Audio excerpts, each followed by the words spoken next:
부동산 경매를 가장 쉽고 재미있고 정확하게 강의하는 새벽하늘 김태훈입니다. 지난 영상에서는 경매 절차를 한눈에 쭉 한번 살펴봤고요. 거기에 등장하는 경매 용어까지 간략하게 정리를 해드렸습니다. 이번 영상부터는 경매 용어 중에서 여러분들이 반드시 알아야 될 매우 중요한 내용들을 핵심 포인트만 짚어서 자세히 설명을 해드리도록 하겠습니다.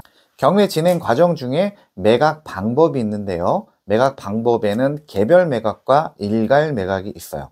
이 내용은 여러분들이 입찰표를 작성을 함에 있어서 매우 중요한 내용이니까요. 집중해서 시청해 주시길 바라겠습니다. 단독주택이 경매로 진행이 되고 있는데요. 토지 위에 이렇게 건물이 있죠. 네, 당연한 거죠. 그리고 일반적으로 거래를 할 때 이거를 따로따로 팔진 않아요. 이렇게 한꺼번에 거래를 하죠. 토지, 건물 이렇게 있죠. 그리고 위에 보시면 토지, 건물, 일괄 매각. 이렇게 한꺼번에 파는 걸 그냥 일괄 매각이라고 해요.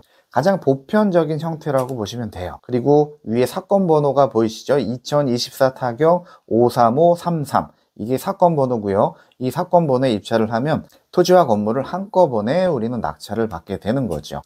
자, 이 건물도 마찬가지로 땅 위에 건물이 이렇게 있는 거죠. 그런데 건물이 여러 개의 호수로 이렇게 구성이 돼 있어요. 1층 101호부터 시작해서 402호까지 이렇게 각각 호수별로 있는데 이것을 한꺼번에 파는 거예요. 각 호수별로 따로따로 파는 게 아니라 이 모든 호수를 한꺼번에. 그래서 내용을 보시면 1층 101호 외 10개의 호라고 되어 있죠. 그러니까 11개의 호수를 한꺼번에 매각을 한다. 이 사건 번호 하나로 매각을 한다라는 거예요. 그래서 2024 타경 193 이 사건에 입찰을 하면 이렇게 11개 호수를 한꺼번에 낙찰을 받을 수 있다. 이것도 일괄 매각이죠. 그런데 이 사건을 보면 자, 위에 숫자가 굉장히 쭉 여러 개가 있죠. 이 부동산 또한 토지 위에 이렇게 건물이 있어요. 그리고 굉장히 여러 개의 호수로 구성이 돼 있죠. 그리고 이렇게 사건 번호가 있어요. 2023 타경 2755. 그런데 못 보던 게 있죠. 오른쪽에 가로 열고 1이라고 되어 있어요.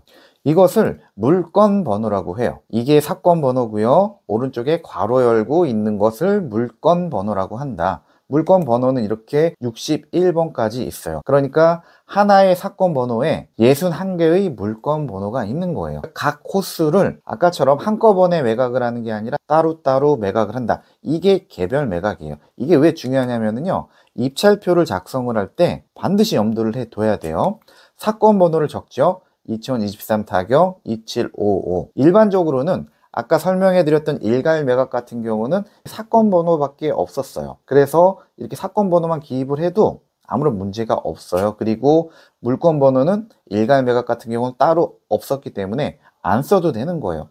혹은 그냥 1이라고 써도 상관은 없어요. 근데 일반적으로 굳이 쓸 필요는 없겠죠. 그런데 이렇게 개별 매각처럼 물건 번호가 각각 있는 경우는 반드시 이 물건 번호를 입찰표에 기입을 해줘야 되는 거예요. 이걸 만약에 기입을 안 했다. 그럼 무효가 됩니다. 왜냐면은 법원 입장에서는 어떤 물건에 입찰을 했는지를 모르는 거예요.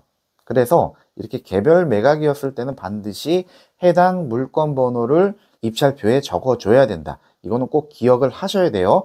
이게 개별 매각이냐 일괄 매각이냐 그 용어 자체는 중요하지 않는데 이렇게 물건 번호가 있을 경우는 반드시 입찰표에 이렇게 적어줘야 된다. 그렇다면은 내가 두 개의 물건에 입찰을 하고 싶을 수도 있죠. 그랬을 때 60번과 61번에 내가 입찰을 해야겠다 라고 해서 이렇게 입찰표에 각각의 숫자를 적어서 입찰을 하면 무효가 됩니다. 네, 무효가 돼요. 물건 번호가 있는 것들은요, 각 물건 번호별로 각각의 입찰표를 작성을 해서 입찰을 해야 되는 거예요. 한꺼번에 하면 무효가 됩니다. 굉장히 중요한 내용이니까요. 이 내용 꼭 기억해 두시고요. 제가 이 내용 관련해서 재미있는 에피소드를 하나 말씀을 드릴게요. 괜찮은 상가가 경매로 진행이 되고 있었고요. 제가 임장을 갔어요. 가서 봤더니 대기업이 임차인으로 있었어요. 물건 번호 1, 2, 3 이렇게 3개의 호수가 한꺼번에 개별 매각으로 경매가 진행이 되는 사건이었고요. 그 3개의 호수를 대기업에서 임차를 해서 사용을 하고 있었어요. 상가 같은 경우는 낙찰받고 명도를 하면 안 됩니다. 그 임차인과 재계약을 하는 게 가장 중요한 거예요. 그래서 임차인이 나가지 않을 만한 물건을 선정을 하는 게 중요해요. 왜냐하면 임차인이 나가버리면은요, 뭐 다른 임차인을 들이면 되겠지만 아파트나 빌라처럼 그렇게 임차인이 금방금방 채워지지가 않아요. 상가 같은 경우는 아무리 입지가 좋아도 몇 개월 혹은 1년 가까이 임차인을 들이는데 시간이 걸리는 경우가 있어요. 그렇게 되면은 그 공실로 있는 기간 동안에는 내가 계속해서 대출을 받았다면 이자를 내야 되고요. 관리비도 내가 계속 내야 돼요. 상가 관리비는 일반적인 아파트보다는 훨씬 더 비쌉니다. 그래서 공실이 오래 갈수록 저절로 다이어트가 돼요. 그렇기 때문에 나가지 않는 임차인을 고르는 게 중요한데, 임차인이 대기업이니까, 그리고 제가 현장 가서 확인을 해봤더니 이 임차인은 나갈 생각이 전혀 없어요. 그러면은 수익률만 괜찮다면 좋은 상가가 되겠죠. 그래서 저도 그 상가에 입찰을 했어요. 그런데 경매 법정에 가서 봤더니 어디서 많이 본 사람이 있더라고요. 그 사람이 바로 그 대기업의 직원이었어요. 직접 입찰을 들어온 거였어요. 그리고 굉장히 높은 금액으로 입찰을 했어요. 그런데 낙찰을 못 받았어요. 왜 그러냐면요, 물건번호 1, 2, 3 전부 다 입찰을 했겠죠. 왜냐면은 다 쓰고 있으니까. 그런데 좀 전에 말씀드렸던 것처럼 입찰표에 물건번호 1, 2, 3을 적었던 거였어요. 그러니까 무효가 됐었겠죠. 저 또한 낙찰을 못 받았어요. 제가 상가에 입찰을 할 때는 딱 정해놓은 수익률이 있어요. 그 수익률에 맞춰서 입찰을 합니다. 그 기준보다 낙찰가가 높게 되면은 저한테는 별로 큰 메리트가 없는 거예요. 안타까운 거는 그 대기업 또한 낙찰을 못 받았다. 개별 매각, 일괄 매각, 이 입찰표 작성하는 방법을 몰랐기 때문에 충분히 낙찰을 받을 수 있는 가격에 입찰을 했는데도 낙찰을 받지 못한 거죠. 그 직원 아직도 있을래나 모르겠습니다. 그런데 그 직원이 뭔 잘못이 있겠어요? 경매를 안 해봤을 거잖아요. 처음이니까. 대기업 정도 됐으면 그냥 전문가를 활용을 해서 입찰을 하는 게 맞았겠죠. 여러분들은 이 시간 이후로 그런 실수를 할 일이 없겠죠. 오늘은 여기까지 하도록 하고요.